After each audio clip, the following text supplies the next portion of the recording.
Bible कहती है कि जब मनुष्य मरता है तो वह लौट जाता है। वह क्यों कहती है कि वह लौट जाता है? हम इसका उत्तर अभिव्यक्ति लौटने में खोज सकते हैं।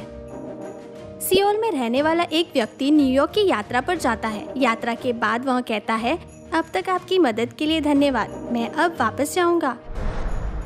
फिर वह कहाँ जा रहा है? यदि वह न्यूयॉर्क से पेरिस जाता है जो उसकी नई मंजिल है, तो वह कहता है मैं जाऊंगा। लेकिन जैसा कि उसने कहा वापस जाऊंगा, इसलिए वह सियोल जाएगा जहां से वह आया था। वापस जाने का अर्थ है मूल स्थान पर लौट जाना। दूसरे शब्दों में बाइबल यह कहती है कि जब हम मरते हैं तो हम लौटते हैं। इसका कारण यह है कि हम वापस वही जाते हैं जहां हम पहले थे। तो फिर हम कहां लौटेंगे? उत्पत्ति अध्याय 2 आयत 7। तब यहोवा परमेश्वर ने आदम को भूमि की मिट्टी से रचा और उसके नथनों में जीवन का श्वास फूंक दिया और आदम जीवित प्राणी बन गया। एक जीवित मनुष्य मिट्टी जो शरीर है और जीवन के श्वास जो आत्मा है का मिश्रण है।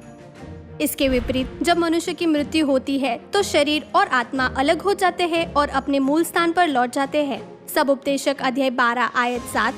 तब मिट्टी ज्यों की त्यों मिट्टी में मिल जाएगी और आत्मा परमेश्वर के पास जिसने उसे दिया लौट जाएगी।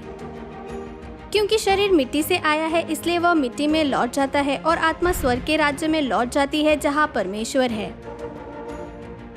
इसलिए बाइबल बताती है कि हमारी आत्माओं का घर स्वर्ग है। इब्रानियों अध्याय 11 आयत 16। वे एक उत्तम अर्थात स्वर्गीय देश के अभिलाषी है। तब हम स्वर्ग से इस पृथ्वी पर क्यों आए? लूका अध्याय 19 आयत 10। क्योंकि मनुष्य का पुत्र खोए हुओं को ढूंढने और उनका उद्धार करने आया है। मत्ती अध्याय 9 आयत 13। क्योंकि मैं धर्मियों को नहीं परंतु पापियों को बुलाने आया हूँ।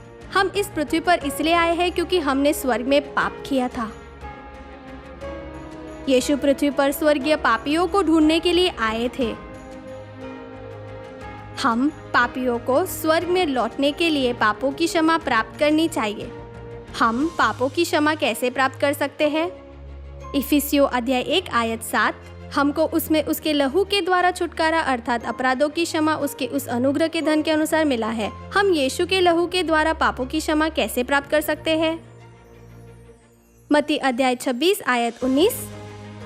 अतः चेलों ने फसह तैयार किया। यीशु ने रोटी ली और आशीष मांगकर तोड़ी।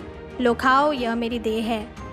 फिर उसने कटोरा लेकर धन्यवाद किया। तुम सब इसमें से पियो क्योंकि यह वाचा का मेरा वह लहू है जो बहुतों के लिए पापों की क्षमा के निमित्त बहाया जाता है।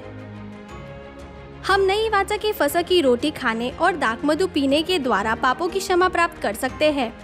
आइए हम नई वाचा की फसह को मनाकर पापों की क्षमा प्राप्त करें और अपने स्वर्गीय घर में लौट जाएं।